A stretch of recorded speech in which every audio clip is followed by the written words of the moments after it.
At 35, I thought I should be the one supporting my family. But this time, I was the one who needed support.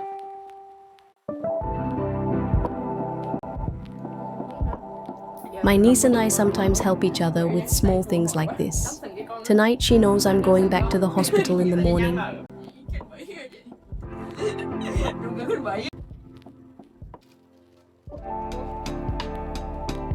I've already been to the emergency room once. Now the pain is affecting my ability to walk and I have to return for surgery.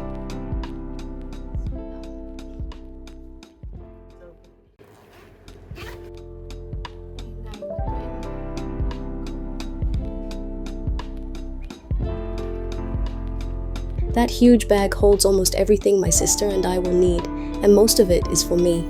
Watching my niece pack it, I feel less like I'm going to the hospital and more like I'm moving house.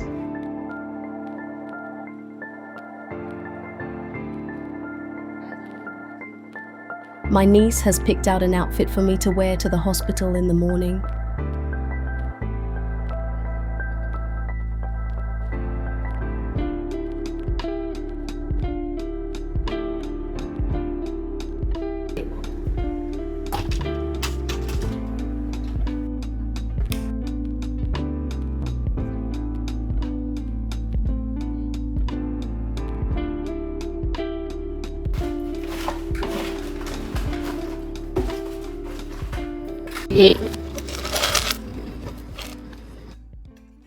I watch everyone rearrange their Sunday morning around me. I feel grateful and embarrassed at the same time.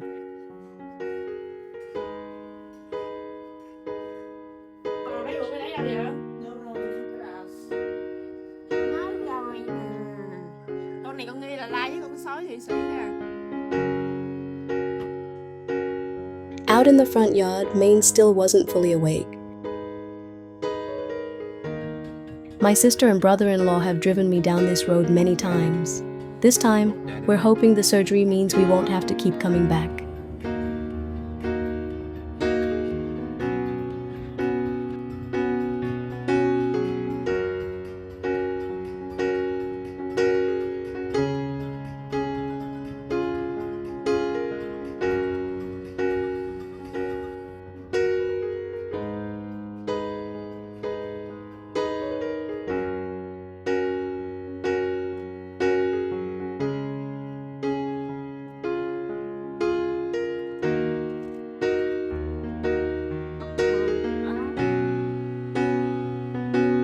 My sister is pushing me in the wheelchair again. I'm not exactly light, and then we reach a slope. I feel bad knowing how hard she has to push.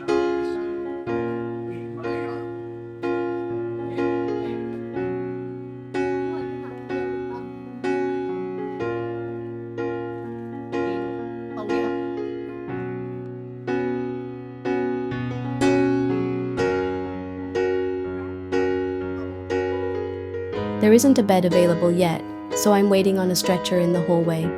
My niece loves colorful things and apparently thinks her aunt does too. When the 2 rainbow pillows come out, they make me laugh because they're so clearly her choice.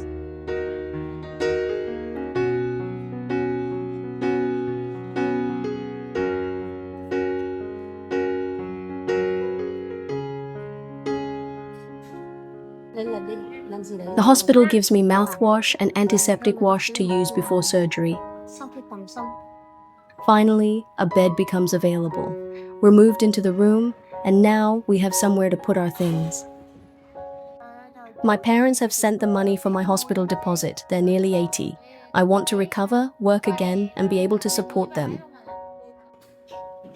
The doctor has just left. After talking with him, I feel more at ease about the surgery. The patient beside me gives me bird's nest drink, which many Vietnamese believe helps recovery. She is ill too, so the gift means even more. When it's time to wash and change into hospital clothes, I know surgery is close, and of course, my sister is the one helping me.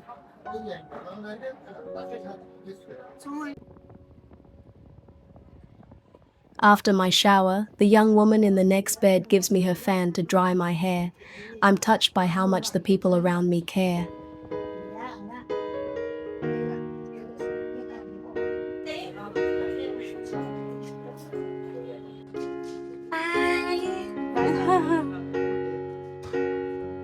All the preparation leads me to a door where my family has to stop. From there, I place my trust in the medical team and in my own body.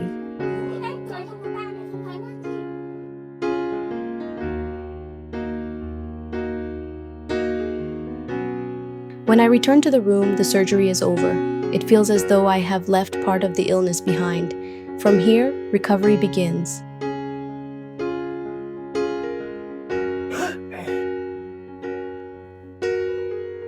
Once again, my sister is sleeping on the floor beside me. I still feel guilty, but I know I need to accept her help for now.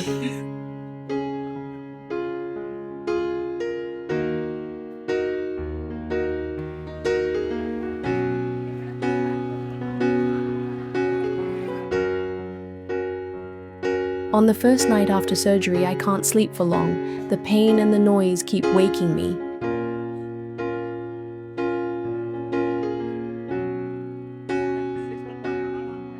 It has been 33 hours since I was brought back from recovery. I'm trying to sit up for the first time. The medical staff have told me it's safe and that moving early may lower the risk of deep vein thrombosis. It still hurts, but their reassurance makes me feel safe enough to try.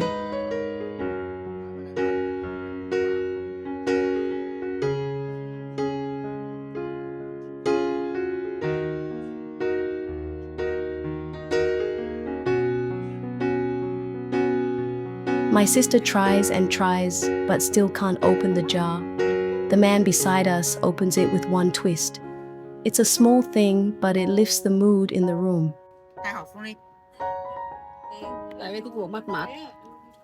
This morning, the doctors have examined me and decided I'm well enough to transfer to a local hospital near my sister's home, where caring for me will be easier. We're both relieved. As we pack, my sister finds all the milk my niece prepared, enough for another week and still too much.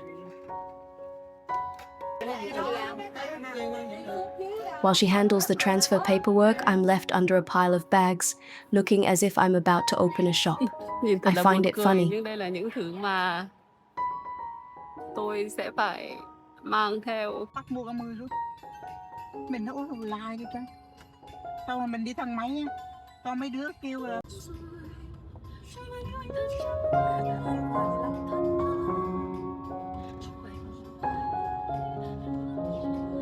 At the local hospital, I start craving the food I normally eat again.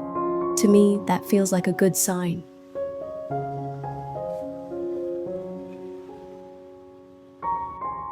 My hair is still falling out, but not much. This is from brushing it this morning. I haven't washed it since surgery, so it feels greasy and uncomfortable. My niece, a fourth-year student and the daughter of another one of my sisters, has come from another city to help care for me. This summer, she is learning a new skill, caring for someone who is ill.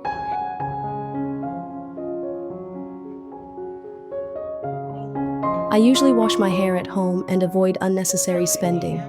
But after almost a week, I still can't bend or get the incision wet, so it's worth paying for.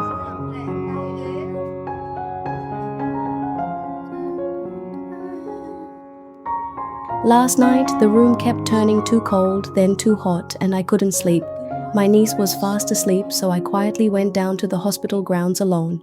My mother and sister probably wouldn't approve of me walking alone yet, but I felt free, almost back in normal life, and truly recovering.